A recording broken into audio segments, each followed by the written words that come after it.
새벽기도에 오신 성도님들을 진심으로 환영합니다. 오늘 우리에게 주신 말씀은 민수기 6장 1절에서 12절의 말씀입니다. 민수기 6장 1절에서 12절의 말씀입니다. 함께 말씀을 읽고 하나님의 은혜를 함께 나누도록 하겠습니다.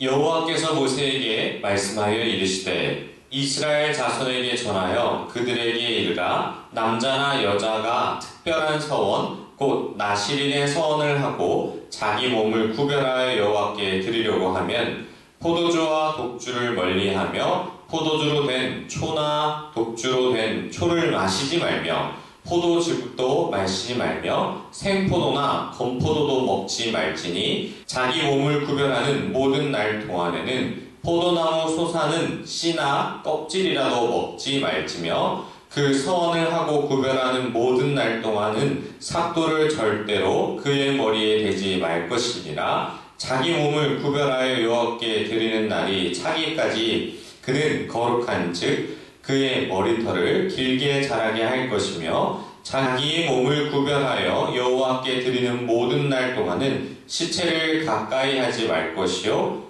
그의 부모 형제 자매가 죽은 때라도 그로 말미암아 몸을 더럽히지 말 것이니 이는 자기의 몸을 구별하여 하나님께 드리는 표가 그의 머리에 있음이라. 자기의 몸을 구별하는 모든 날 동안 그는 여호와께 거룩할 자니라.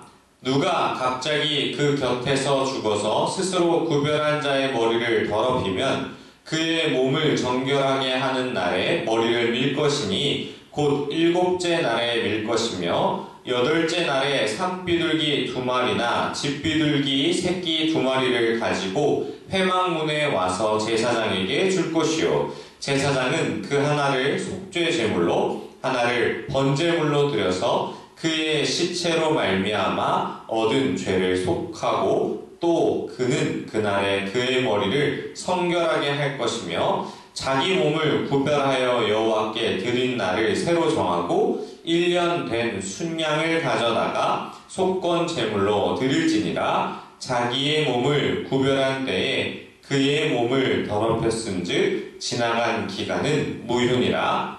아멘. 거룩하게 구별된 사람이란 제목으로 하나님의 은혜를 함께 나누도록 하겠습니다. 오늘 말씀은 우리에게 매우 익숙한 말씀 중에 하나입니다. 바로 나실인에 대한 규정이죠. 나실인은 하나님 앞에 자신을 정결하게 드린 사람에 대한 규례인데요. 대표적인 나실인으로서 가장 유명한 사람이 바로 삼손입니다. 이 나실인에 대한 규정들을 살펴보면 매우 특별한 규정이 하나 더 있는데요.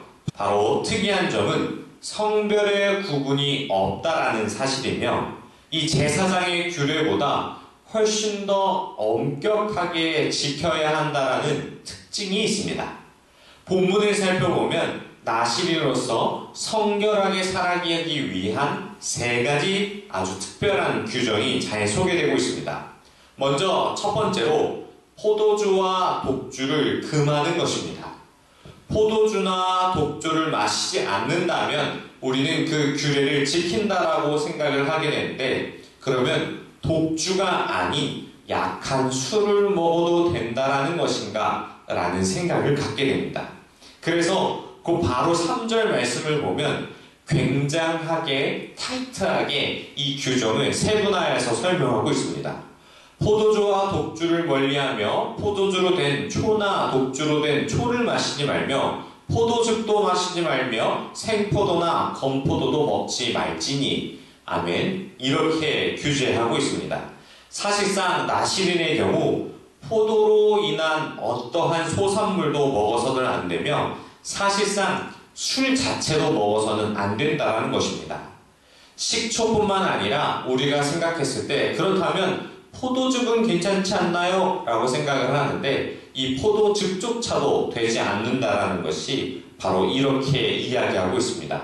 절대적으로 하나님 앞에 성결하게 보내기 때문에 그 어떤 것도 마시면 안 된다라는 말씀을 우리에게 하고 있는 것입니다. 철저하게 구별된 삶을 하나님 앞에 드리도록 허용되고 있다는 사실입니다. 두 번째 규제를 살펴보면 머리에 삭도를 대지 말아야 한다고 말하고 있습니다.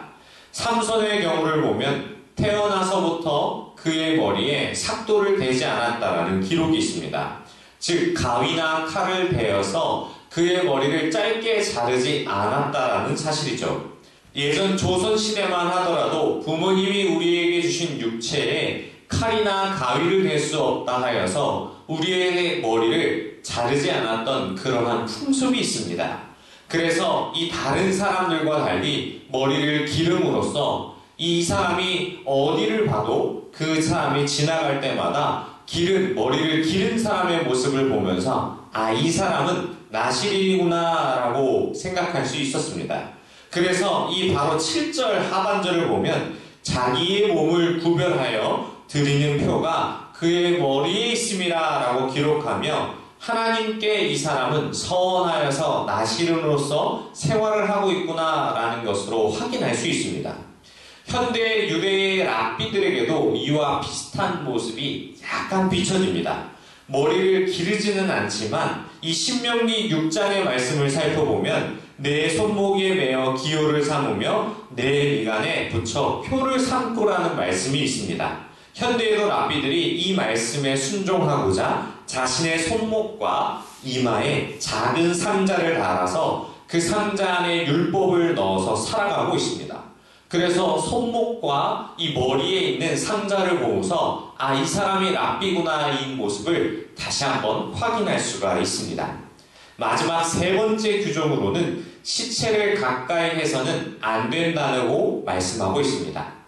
죽음의 접촉은 생명 되신 하나님과 가장 멀리 떨어져 있는 것입니다. 한 대학에서 교수가 학생에게 이러한 질문을 했다라고 합니다. 어둠을 증명할 수 있느냐라는 질문에 아무도 대답을 할 수 없자 교수의 대답은 이렇게 대답하였습니다. 어둠을 증명하는 것은 바로 빛의 부재이다. 빛이 없기 때문에 그것을 어둠이라 증명한다라고 이야기합니다. 곧 이 말씀을 이곳에 적용해 본다면 죽음은 바로 생명의 부재가 되겠죠. 하나님께서 생명이기에 하나님의 없는 삶은 우리에게 있어서 죽음과 마찬가지인 것입니다. 이 특이하게도 이 규정은 부모나 형제가 죽었을 때도 그 죽음을 가까이 할 수 없으며 접촉뿐만 아니라 한 공간에 같이 살아가는 것조차도 금지됩니다. 그렇다면 이 말씀을 통하여서 우리에게 요구하시는 바가 무엇이 있겠습니까? 단순히 우리에게 있어서 거룩한 삶을 살고자 할까요? 시간상으로 인하여서 말씀을 더 깊이 살펴보진 않았지만 9절에서 12절 말씀에 그 결론이 있습니다. 바로 규례를 어긴 나실인의 재성결하게 하는 규정입니다.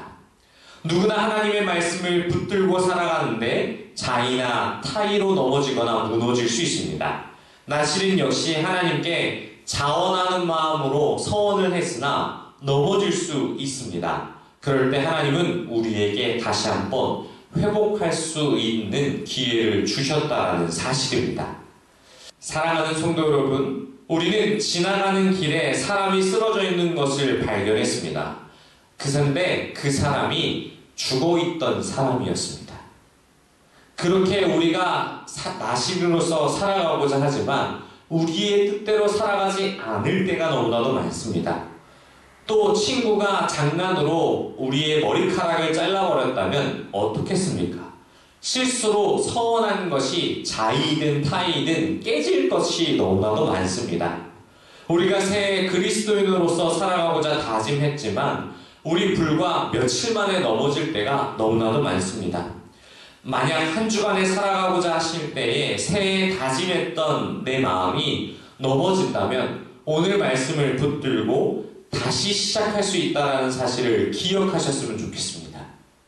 다시 한번 우리가 하나님 앞에 살아가고자 하는 그 서원들이 무너질 때에 재성결하게 하신 것을 기억하며 다시 한번 하나님께서 우리의 죄를 속죄하시기 위해서 은혜를 주고 계신다는 사실을 기억하시길 바랍니다. 우리가 새해 하나님께 나시는으로서 그리스도인으로서 더욱더 성결하고 거룩하게 살고자 하지만 뜻대로 되지 않는 일이 너무나도 많습니다. 술을 끊고 담배를 끊고 뿐만 아니라 매일 말씀을 읽는 우리의 삶도 끊임없이 지켜지지 않을 때가 많습니다. 그럴 때 오늘 말씀이 우리에게 미간의 표가 그리고 우리가 나아가야 될 방향이 되길 소망합니다. 그리고 다시 한번 성결의 기회를 주시고 기간을 주셔서 나시린으로서 살아갈 수 있는 기회를 주신 것처럼 오늘 말씀을 붙잡고 하나님 앞에서 다시 한번 살아가기를 소망합니다. 하나님은 우리와의 약속을 소중히 지킬 뿐더러 또한 약속을 지킨 자의 마음까지도 헤아리시는 분입니다. 만약 우리가 중요하게 생각했지만 그것이 무너져 있을 때 오늘 말씀을 기억하시어 작심삼일이라도 매번 주님의 뜻대로 살려고 하는 마음이 우리 안에 솟아나 날마다 주님께로 나아가는 저와 여러분이 되시길 바랍니다. 우리 들은 말씀 생각하며 함께 기도하겠습니다. 하나님 아버지, 나의 연약함을 붙잡아 주옵시고 말씀으로써 우리 나시린의 규례처럼 성결하게 살아가고자 하는 우리의 마음을 붙잡아 달라고 우리 주여 한번 부르시고 각자 있는 자리에서 기도하다 들어가도록 하겠습니다. 주여